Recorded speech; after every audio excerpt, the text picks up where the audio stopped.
नमस्कार साथियों, स्वागत है आप सभी लोगों का एक बार फिर से हमारे YouTube प्लेटफॉर्म पर। साथियों, हम लोग शुरुआत कर रहे हैं यहाँ पर राजस्थान के इतिहास की। और राजस्थान के इतिहास में सबसे पहले हम लोग पढ़ेंगे चौहान राजवंश। चौहान राजवंश की साथियों हम लोग शुरुआत कर रहे हैं। इसी के साथ में सबसे पहले मैं आप लोगों को बता दूं कि हमारी जो यहाँ पर कक्षाएं होगी साथियों, वो होगी हिंदी ग्रंथ अकादमी पर आधारित।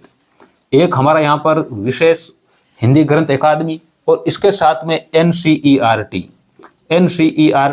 और इसके साथ में RBSE, यानी 3 विषय वस्तु यहाँ पर हमारी रहेगी। और इसके साथ में साथियों एक महत्वपूर्ण पुस्तक ही हम लोग यहाँ पर देख रहे हैं गाइड, जो कि है नाथ पब्लिकेशन की पवन भंवरिया सर की। यानी ये सब रिसोर्स हमारे इस क्लास पर रहेंगे और इन्हीं पर आधारित हम लोगों की यहाँ पर कक्षाएं रहेगी। पूरा कंटेंट आप लोग जानते हैं, यहाँ पर हिंदी ग्रंथ अकादमी, NCERT और RBSE, ये सारा ऑथेंटिक कंटेंट है। और ऑथेंटिक कंटेंट हमें पढ़ना है। किसी भी प्रकार की कोई भी हमें जो है परेशानी ऑथेंटिक कंटेंट पढ़ने के बाद में नहीं होगी। सबसे पहले हम लोग यहाँ पर चौहान राजवंश की शुरुआत करेंगे। और सबसे पहले आज की कक्षा में हम लोग देखेंगे कि आखिर चौहान राजवंश की उत्पत्ति किस प्रकार से हुई। सबसे पहले हम लोग देखते हैं चौहानों की उत्पत्ति। और चौहानों की उत्पत्ति से संबंधित हम लोग आज पढ़ेंगे साथियों यहाँ पर सिद्धांत। तो चौहान राजवंश की उत्पत्ति हम लोग यहाँ पर पढ़ने वाले हैं। चौहान राजवंश की जो उत्पत्ति है साथियों, वो कहाँ से हुई, किस किस प्रकार से हुई, इसके लेकर जो सिद्धांत है उनमें हम लोग सबसे पहले यहाँ पर मैं महत्वपूर्ण 4 सिद्धांत यहाँ पर ले रहा हूँ। पहला सिद्धांत यहाँ पर रहेगा साथियों, और वो है सूर्यवंशी सिद्धांत। सूर्यवंशी सिद्धांत के बाद में हम लोग यहाँ पर देखेंगे चंद्रवंशी सिद्धांत। और चंद्रवंशी सिद्धांत के बाद में साथियों हम लोग यहाँ पर पढ़ेंगे इंद्रवंशीय सिद्धांत। यानी इंद्रवंश से जो उत्पत्ति हुई है, इसके बारे में किन किन इतिहासकारों का मानना है कि चौहानों की उत्पत्ति इंद्र से हुई है, इंद्रवंश से हुई है।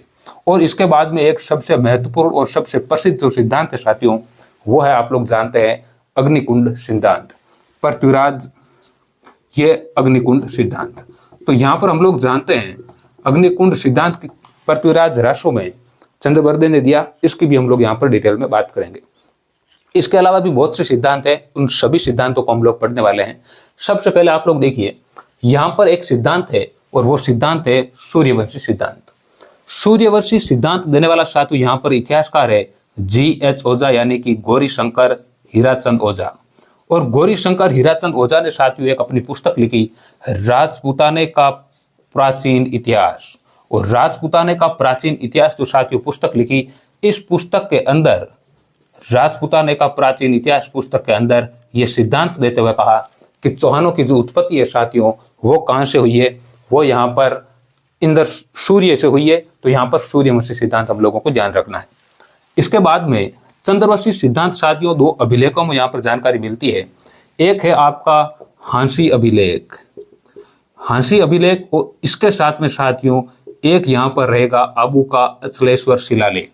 हांसी अभिलेख और जो अबू का अचलेश्वर शिलालेख है साथियों, अबू का अचलेश्वर शिलालेख, ये दोनों जानकारी देते हैं कि चौहान वंश की जो उत्पत्ति है साथियों, वो किससे हुई है, चांद से हुई है, यानी चंद्रमा से हुई है। ये सिद्धांत देने वाला कौन है, एक हांसी अभिलेख और एक अबू का अचलेश्वर शिलालेख। इसके बाद में साथियों एक यहाँ पर सिद्धांत रहता है इंद्रवंशी सिद्धांत। इंद्रवंशी सिद्धांत की अगर हम लोग बात करें तो एक राज्यपाल का जो शेवाड़ी अभिलेख है, राज्यपाल का शेवाड़ी अभिलेख, यह जानकारी देता है साथियों कि चौहानों की जो उत्पत्ति हुई है वो किससे हुई है, वो यहाँ पर हुई है इंद्र भगवान से। तो यह सिद्धांत भी आप लोगों को यहाँ पर ध्यान में रखना है। इसके बाद में आखिर ये जो सिद्धांत है अग्निकुंड सिद्धांत, आप लोग जानते हैं पृथ्वीराज रासो में चंद्रवर्धन ने सिद्धांत दिया। देखिए हम देखते हैं कि पृथ्वीराज रासो जो ग्रंथ है साथियों, पृथ्वीराज रासो, और पृथ्वीराज रासो लिखा किसने, आप लोग सब जानते हैं चंद्रवर्धन का यहाँ पर ग्रंथ है चंद्रवर्धन। तो चंद्रवर्धन ने साथियों यहाँ पर अग्निकुंड सिद्धांत देते हुए यह लिखा कि चौहानों की जो उत्पत्ति है, पुस्तकों में मिलता है कि यहाँ पर किसी राक्षस का वध करने के लिए यहाँ पर वशिष्ठ मुनि ने आबू पर्वत पर यज्ञ किया। और आबू पर्वत की जो अग्नि थी, इससे यहाँ पर 4 जातियों की यहाँ पर उत्पत्ति हुई। आप लोग जानते हैं एक है प्रतिहार। सबसे पहले जो उत्पत्ति हुई वो हुई साथियों प्रतिहारों की। इसके बाद में उत्पत्ति हुई है परमारों की। उसके बाद में चालुक्य और लास्ट में जो यहाँ पर उत्पत्ति हुई साथियों, वो उत्पत्ति हुई है चौहानों की। और इन सभी चारों में से यह क्रम आपको ध्यान रखना है। सबसे पहले प्रतिहार है, फिर परमार है, फिर चालुक्य और फिर चौहान है। इन्हीं चालुक्यों को कहा जाता है सोलंकी, तो यह भी आपको ध्यान रखना है। और यहाँ पर ये जो चौहान है साथियों, ये यहाँ पर सबसे शक्तिशाली शासकों के रूप में उभरे, और इसी कारण हम लोग यहाँ पर सबसे महत्वपूर्ण टॉपिक के रूप में चौहानों को यहाँ पर पढ़ने वाले हैं। 4 सिद्धांत है, आप लोग एक बार फिर से देख लीजिए। यहाँ पर पहला है सूर्यवंशी सिद्धांत, जो गौरीशंकर हीराचंद ओझा ने राजपुताने का प्राचीन इतिहास अपनी पुस्तक में दिया। इसके बाद में एक सिद्धांत है जो कि यहाँ पर चंद्रवंशी सिद्धांत है, और चंद्रवंशी सिद्धांत हांसी अभिलेख और आबू के अचलेश्वर शिलालेख में यहाँ पर दे रखा है।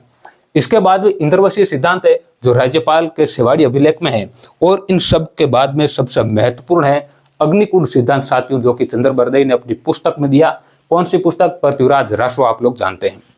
अब देखिए, इसके बाद में भी कुछ ऐसे सिद्धांत है जिनसे एग्जाम में क्वेश्चन पूछे जाते हैं, और एक महत्वपूर्ण सिद्धांत है वो है ब्राह्मण वंश। ये ब्राह्मण वंश आप लोग देखिए, ब्राह्मण वंश का जो सिद्धांत है साथियों, किसने दिया? जो ब्राह्मण है वही इसका सिद्धांत दे रहा है। यानी 2 व्यक्ति है साथियों सबसे महत्वपूर्ण यहाँ पर। एक है डॉक्टर दशरथ शर्मा। तो डॉक्टर दशरथ शर्मा साथियों यहाँ पर एक इतिहासकार हैं, और इन्होंने यहाँ पर ब्राह्मण वंश से चौहानों की उत्पत्ति बताई। और इसके बाद में एक और है डॉक्टर गोपीनाथ शर्मा। तो डॉक्टर गोपीनाथ शर्मा भी साथियों यहाँ पर चौहानों की जो उत्पत्ति है वो ब्राह्मण वंश से बताते हैं। और इनके साथ में एक और कवि है, कवि जान कवि जिनको बोलते हैं। इन्होंने एक अपना ग्रंथ लिखा, कायम खां रासो। उन्हें न्यामत खां भी बोलते हैं, कवि जान को कहीं पर लिखा हुआ मिल सकता है न्यामत खां। तो वो न्यामत खां और कवि जान दोनों एक ही है। और यहाँ पर इन्होंने जो अपनी पुस्तक लिखी कायम खां रासो, उसमें भी ब्राह्मण वंश का समर्थन किया है। यानी जो समर्थन यहाँ पर कर रहे हैं साथियों, वो समर्थन कौन कर रहे हैं? समर्थन यहाँ पर कर रहे हैं कवि जान ने यहाँ पर ब्राह्मण वंश से उत्पत्ति के सिद्धांत का समर्थन किया। जबकि इस सिद्धांत को देने वाले कौन है? डॉक्टर दशरथ शर्मा और डॉक्टर गोपीनाथ शर्मा। ये हम लोग साथियों महत्वपूर्ण सिद्धांत हम लोगों ने देखे। लेकिन एक विदेशी व्यक्ति जो राजस्थान के इतिहास का जनक कहलाता है, colonel James Tod. Colonel James Tod ने साथियों इनकी उत्पत्ति विदेशी मत पे बताई है, क्योंकि जो विदेशी है साथियों वो विदेशी ही बताएगा। तो विदेशी मत देने वाला कौन है साथियों? विदेशी मत देने वाला है डॉक्टर कर्नल जेम्स टोड। तो ये भी आप लोग यहाँ पर ध्यान रखिएगा। ये महत्वपूर्ण सारे सिद्धांत जो चौहान वंश की उत्पत्ति से संबंधित है आप लोगों ने यहाँ पर देखे। एक बार आप लोग फिर से देख सकते हैं। यहाँ पर सूर्यवंशी सिद्धांत यहाँ पर GH ओझा ने अपनी पुस्तक में लिखा, राजपुताने का प्राचीन इतिहास। इसके बाद में चंद्रवंशी सिद्धांत यहाँ पर हांसी अभिलेख और आबू के अचलेश्वर शिलालेख में दे रखा है। इंद्रवंशी सिद्धांत आप लोग जानते हैं राज्यपाल के सेवाड़ी अभिलेख में है, और अग्निकुंड सिद्धांत जो है वो चंद्रबरदई ने यहाँ पर दिया है। इसके बाद में मैंने कहा 2 ब्राह्मण है, कौन? एक दशरथ शर्मा। देखिए ये शर्मा बोल रहे हैं ब्राह्मण वंश से उत्पत्ति हुई है। और इसके बाद में विदेशी मत से देने वाले हैं कर्नल जेम्स टोड। ये विदेशी थे तो इन्होंने यहाँ पर विदेशी का यहाँ पर समर्थन किया। अब यहाँ पर देखिए, ये महत्वपूर्ण उत्पत्ति के सिद्धांत आपके यही है, इसके बाहर उत्पत्ति का कोई सिद्धांत नहीं है। लेकिन चौहान आखिर निवासी कहाँ के थे, इसको लेकर भी इतिहासकारों में अलग अलग मत है। उनको लेकर भी हम लोग बात करते हैं कि आखिर चौहानों का जो मूल वंश है वो कहाँ से आए, किस प्रकार से आए, इसकी हम लोग यहाँ पर बात करते हैं। आप लोग एक बार रिवीजन साथ साथ में कर सकते हैं। यहाँ पर सूर्यवंशी जो मत है वो GH ओझा ने यहाँ पर दिया। इसके बाद में जो चंद्रवंशी सिद्धांत है ये हांसी अभिलेख और आबू के अचलेश्वर शिलालेख से संबंधित है। यहाँ पर इंद्रवंशी जो मत है साथियों ये राज्यपाल का सेवाड़ी अभिलेख आप लोग जानते हैं। इसके बाद में अग्निकुंड सिद्धांत मैंने बताया पृथ्वीराज रासो, चंद्रबरदई ने लिखा। 4 जातियों की बात की, प्रतिहार, परमार, चालुक्य और यहाँ पर चौहान। इसके बाद में मैंने कहा 2 ब्राह्मण हैं और ब्राह्मण वंश से संबंधित बता रहे हैं दशरथ शर्मा और गोपीनाथ शर्मा। जान कवि ने समर्थन कर दिया। और हमने कहा कि विदेशी मत जो देने वाले हैं साथियों वो कौन है? यहाँ पर कर्नल जेम्स टोड है। अब हम बात करते हैं चौहानों का जो मूल स्थान है। मूल स्थान क्या है चौहानों का, इसकी हम लोग यहाँ पर बात करते हैं। देखिए चौहानों का मूल स्थान साथियों यहाँ पर मूल स्थानों से संबंधित 3-4 मत हैं। पहला है कि चौहान जो है साथियों वो कहां से आए? चित्तौड़गढ़ से। एक मत है कि चौहानों का मूल स्थान चित्तौड़गढ़ था। चित्तौड़गढ़ के अलावा साथियों यहाँ पर एक और मत आपको देखने को मिलेगा और वो है जांगल प्रदेश। तो एक आप यहाँ पर जांगल प्रदेश याद रख सकते हैं। और जांगल प्रदेश के अलावा एक और आपको मत देखने को मिलेगा कि चौहानों की उत्पत्ति कहाँ से हुई है साथियों, कहाँ से चौहान आए हैं। तो चौहानों का मूल स्थान यहाँ पर पुष्कर भी बताया गया है। 3 महत्वपूर्ण साथियों हम लोग बात कर रहे हैं, एक चित्तौड़गढ़, एक जांगल प्रदेश और एक पुष्कर। यहाँ पर आप लोग देखिए साथियों, सबसे पहले हम बात करते हैं यहाँ पर चित्तौड़गढ़ की। तो चित्तौड़गढ़ से संबंधित जो यहाँ पर सिद्धांत दिया है वो दिया है साथियों डॉक्टर गोपीनाथ शर्मा ने। तो डॉक्टर गोपीनाथ शर्मा साथियों यहाँ पर 2 पुस्तकें लिखते हैं। एक पुस्तक आप लोग ध्यान रखिएगा, अर्ली चौहान डायनेस्टी, और एक इनकी साथियों और पुस्तक है जिसका नाम है राजस्थान थ्रू द एजेज। ये भी आप लोगों को ध्यान रखना है, क्या है, Rajasthan through the edges, Rajasthan through the edges. ये 2 पुस्तकें साथियों डॉक्टर गोपीनाथ शर्मा की, अलग अलग एग्जाम्स में इस दोनों को पुस्तकों को लेकर पूछा गया है। अर्ली चौहान डायनेस्टी पुस्तक किसकी है, राजस्थान थ्रू द एजेज पुस्तक किसकी है, तो डॉक्टर गोपीनाथ शर्मा ने साथियों ये दोनों पुस्तकें लिखी है। और इन पुस्तकों से ये जानकारी मिलती है कि चौहान वंश का जो मूल स्थान है साथियों, मूल स्थान क्या बताया गया यहाँ पर, चित्तौड़गढ़। जांगल प्रदेश के साथियों ये बताया है डॉक्टर गोपीनाथ शर्मा ने। तो डॉक्टर गोपीनाथ शर्मा ने यहाँ पर चौहान वंश का जो मूल स्थान है साथियों वो कहां पर बताया है, वो बताया है यहाँ पर जांगल प्रदेश। लास्ट में साथियों यहाँ पर है पुष्कर। और पुष्कर में आप लोग देखिएगा, पुष्कर शब्द ही बता रहा है कि 3 लोग, देखिए पे से आप लोग याद रख सकते हैं यहाँ पर पृथ्वीराज विजय। तो पृथ्वीराज विजय में यहाँ पर बताया गया है। से आप लोग याद रख सकते हैं साथियों सुरजन चरित। तो सुरजन चरित में भी ये लिखा हुआ है कि चौहानों का मूल स्थान पुष्कर है। और एक है साथियों काव्य, तो वो काव्य आपको ध्यान रखना है, कौन सा है साथियों, हमीर महाकाव्य है, हमीर महाकाव्य। पुष्कर चौहानों का मूल स्थान था। इस प्रकार की जानकारी यहाँ पर साथियों 3 पुस्तकें देती है। पहली पुस्तक है पृथ्वीराज विजय जयानक भट्ट की रचना है, सुरजन चरित है और हमीर महाकाव्य। ये 3 पुस्तकें कहती है साथियों कि चौहानों की जो उत्पत्ति हुई है वो यहाँ पर, इनकी जो मूल स्थान जो है वो पुष्कर है। अब साथियों एक विदेशी व्यक्ति क्या कहेगा, कर्नल जेम्स टोड। साथियों याद रखिएगा, जेम्स टोड अधिकतर बातें विदेशी ही बता रहा है। तो विदेशी मत किसने दिया, मैंने अभी आपको उत्पत्ति से संबंधित बताया कि चौहानों की उत्पत्ति विदेश से हुई है। तो विदेशी जो साथियों मत है वो कर्नल जेम्स टोड का है। और विदेशी मूल के ये निवासी थे, ये भी बात बताने वाला कौन है साथियों, तो ये भी कर्नल जेम्स टोड ने बताया है। ये भी आप लोगों को यहाँ पर विशेष तौर पर ध्यान रखना है। 3 साथियों विशेष तौर पर मत है, चौथा मत विदेशी मत है। तीनों मतों को आपको एक बार फिर से देख लेना चाहिए मुझे लगता है। यहाँ पर चित्तौड़गढ़ इनका मूल स्थान है चौहानों का, यह डॉक्टर गोपीनाथ शर्मा ने अर्ली चौहान डायनेस्टी और राजस्थान थ्रू द एजेज इन 2 पुस्तकों में यहाँ पर जानकारी देते हैं। इसके बाद में जांगल प्रदेश के बारे में यहाँ पर जो इतिहासकार है डॉक्टर गोपीनाथ शर्मा ये यहाँ पर बता रहे हैं। और इसके बाद में जो तीसरा मत है पुष्कर, यहाँ पर पृथ्वीराज विजय है, यहाँ पर सुरजन चरित है, और तीसरा यहाँ पर आप लोग जानते हैं हमीर महाकाव्य। इन तीनों में यहाँ पर यह मत दिया गया है कि चौहानों का जो मूल स्थान है वो पुष्कर है। ये साथियों महत्वपूर्ण बातें हम लोगों ने यहाँ पर देखी। चौहान वंश की उत्पत्ति कहाँ से हुई और इसके बाद में इनका मूल स्थान आखिर कहाँ था। इसके बाद में साथियों आपको ध्यान रखना है, जिसके हम लोग यहाँ पर बात करना चाह रहे हैं। यहाँ पर देखिएगा, एक इतिहासकार वह है डॉक्टर अशोपा साथियों यहाँ पर लिखते हैं कि ये जो चौहान शब्द है वो किस प्रकार से आया है। तो डॉक्टर अशोपा ने साथियों इस प्रकार से कहा कि ये जो आपकी सांबर झील है, देखिएगा डॉक्टर अशोपा लिखते हैं कि सांबर झील के चारों ओर जो लोग निवास किए वो क्या कहलाए, चाहेमान। और यही चाहेमान शब्द साथियों आगे चलकर कालांतर में चौहान कहलाया। ये मत किसका है साथियों, डॉक्टर अशोपा। फिर से देखिएगा, डॉक्टर अशोपा लिखते हैं साथियों कि सांबर झील के चारों ओर जो लोग निवास करने वाले जो लोग हैं उनको चाहेमान कहा गया, क्योंकि चारों ओर निवास कर रहे थे।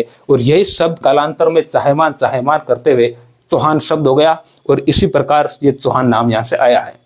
लेकिन साथियों यहाँ पर एक और आपको ध्यान रखनी है, एक और इतिहासकार, जैसा कि मैंने अभी बताया आपको, पृथ्वीराज विजय के जो लेखक है जयानक भट्ट, जयानक भट्ट। तो जयानक भट्ट साथियों यहाँ पर पृथ्वीराज विजय में क्या लिख रहे हैं देखिएगा। जयानक भट्ट ने लिखा कि चौहान वंश का जो संस्थापक है वो चाहेमान था।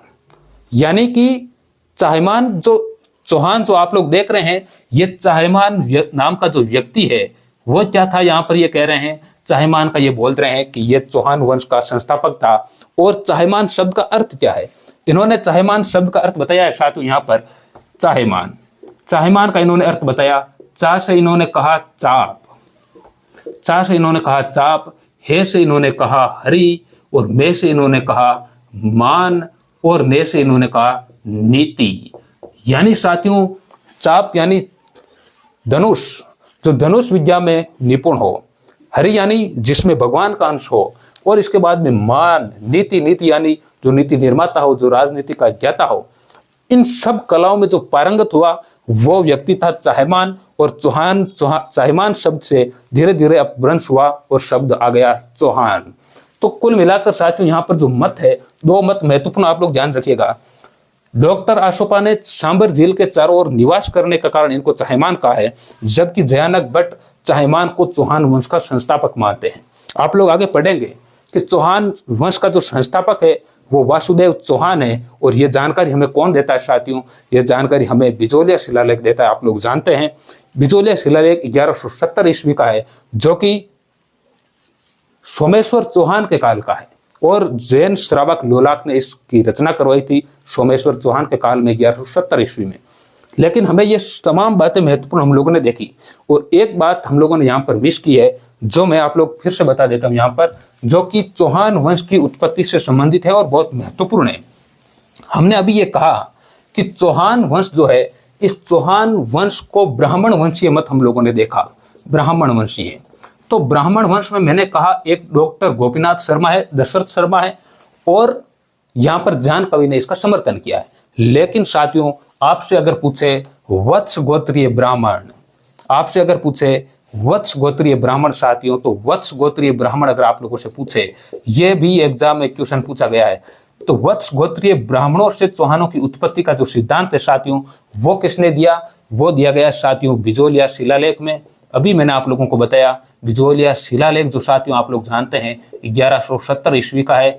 सोमेश्वर चौहान के काल में इसकी रचना हुई। रचना जो करवाने वाला व्यक्ति है वो साथियों जैन श्रावक लोलाक है। और यहाँ पर गुणभद्र ने इसको लिखा है और उत्कीर्ण साथियों यहाँ पर गोविंद चंद्र ने किया है।